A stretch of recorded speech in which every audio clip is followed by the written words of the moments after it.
السلام عليكم ورحمة الله وبركاته. أهلا بكم في قناتي قناة بيتك أجمل مع مروة. قبل ما أبدأ معاكم الفيديو ما تنسوش الصلاة على النبي. اللهم صل وسلم وبارك على سيدنا محمد عليه أفضل الصلاة والسلام. الفيديو بتاع النهاردة يا بنات هنعمل مع بعض كده غدا غدا يوم الجمعة.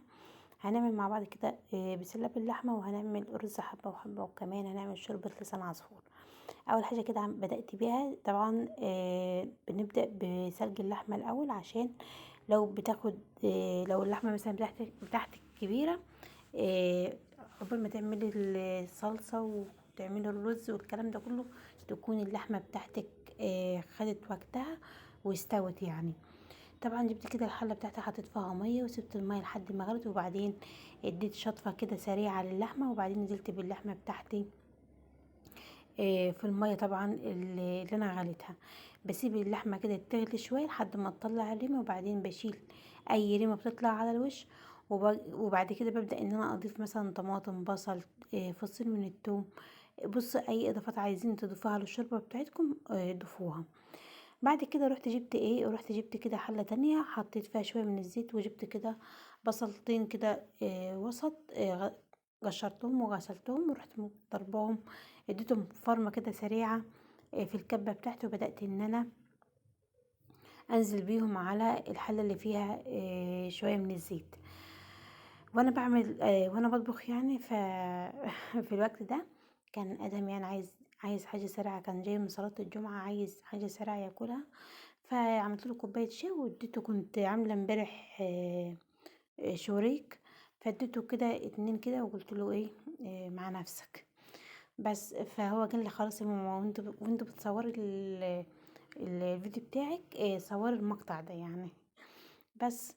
فالمهم ان انا حبيت ان انا يعني ما زعلوش وكده، فرحت صورت المقطع اللي هو بتاع الشاي والشرك، وقال لي عشان توريهم الشركة اللي انت كنت عاملاه. المهم هنا كده نزلت بالبصلايه كده على الزيت، وبشوح فيها طبعا ايدي فيها وعين عليها يعني عشان ما تتحرقش مني. وجبت هنا كده الكبه مكان ما فرمت فيها البصل. جبت كده كميه الطماطم اللي انا هعملها، اللي انا هطبخها، ورحت قطعتها. طبعا الطماطم دي انا غسلاها وحطها في التلاجة. قطعت الطماطم كده، وحطيت مع الطماطم وانا بفرمها شويه من الميه، وضفت لها كمان فصين من التوم. التوم بيخلي طعم الصلصة بتاعتك او التسبيكة بتاعتك بيكون طعمها حلو. هنا بعد ما ضربت الطماطم كانت البصلة بتاعتي اتحمرت كده واخدت اللون الذهبي الحلو اللي انتوا شايفينه ده. بس اهم حاجة تكون ايدك كده في البصلة على طول، عشان خاطر ما يبقاش فيها واحدة غامقة وواحدة فاتحة. وبعد كده البصل الغامق بيخلي طعم الصلصة بتاعتك او الدمعة بتاعتك بيكون طعمها فيه مرارة شوية.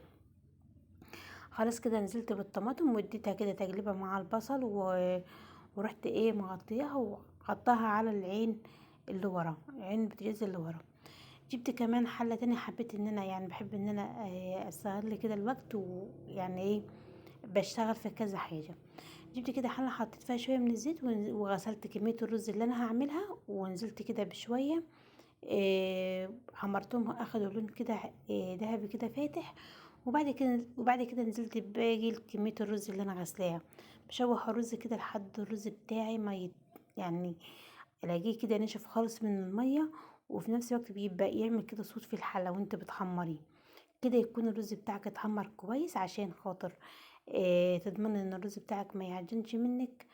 في السوا لازم تحمري كويس، يعني مش اللي هو تديله تقليبه وتروحي مزوده الشوربه بتاعتك على طول. لا، حمري الرز، خليه ياخد راحته في التحمير، ويشخلل كده معاكي في الحله.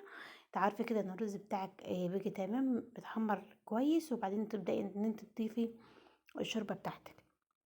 هنا خلاص اللحمه كانت داخله على سوا، رحت ضفت لها شويه من الملح. وهنا برضو بقلب كده في الرز بتاعي.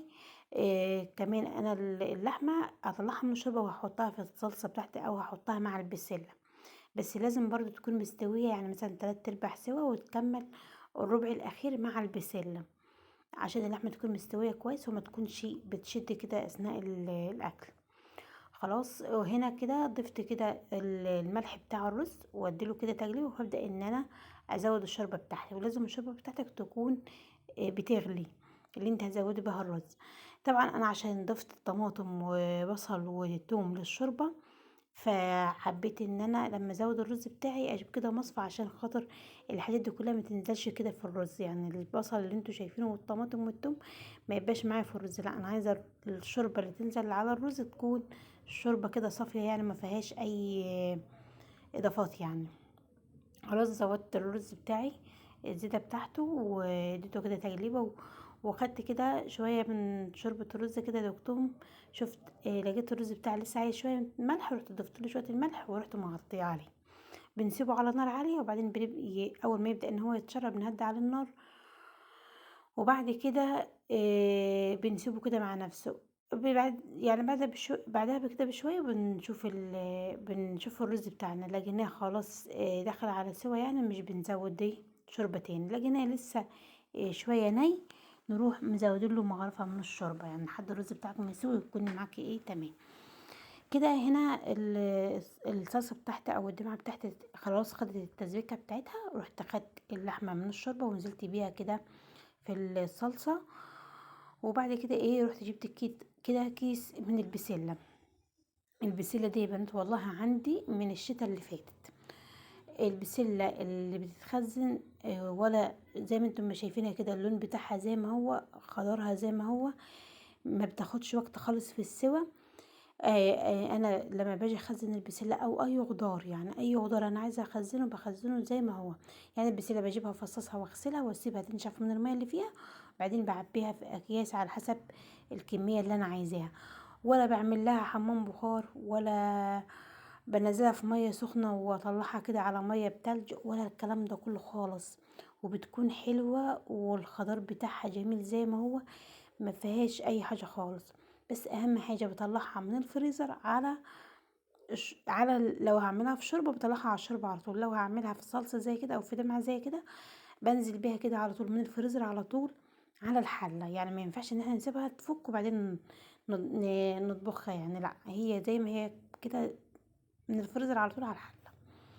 بعد كده طبعا بعد ما نزلت كده بالبسله بتاعتي على اللحمه اديتهم كده تجلبه، ورحت زودت لهم كده مغرفتين من الشوربه وسبتهم مع نفسهم شويه، بسيب البسله تغلي شوي وبعدين بكون في الوقت ده بعمل بطاطس. انا مش بحط جزر خالص للبسله، لو حابين تحطوا جزر، جزر بيتحط مع البسله على طول، لكن البطاطس بنسيب البسله تستوي شويه وبعدين بنضيف البطاطس عشان البطاطس مش بتاخد وقت، يعني مش بتاخد سوا، وكمان بنكون مقطعينها مكعبات صغيره بحجم اللهم صل على حضرة النبي، بحجم البسلاية. بس بعد كده بعد ما البسلة بتاعتي ما غلت شوية هي واللحمة كده في القلب كده الدمعة بتاعتنا، ورحت كده كنت مقشرة حبتين بطاطس ومقطعاهم قطع صغيرة وغسلتهم، ورحت نزلت بيهم على البسلة وقلبتهم مع بعض، وبعدين ضفت الملح وضفت كمان شوية من الفلفل وسبتهم كده لحد ما استووا. في الوقت دوت ورحت جبت كده حلة، ورحت عملت حطيت فيها شوية من الزيت، ورحت حطيت شوية من لسان العصفور وحمرتهم كده وزودتهم شوربة، وعملت كمان مع الاكل كده شوربة لسان عصفور، ودوت الغدا بتاعنا. بوريكم كده ادي الرز بتاعي بعد ما استوى والبسلة وطبعا والشوربة لسان العصفور، شايفين ما شاء الله اللهم بارك، طبعا بألف هنا وشفا لكل اللي اكل من الاكل ده. وطلعت كده طبق المخلل كده مشكل ليمون وجزر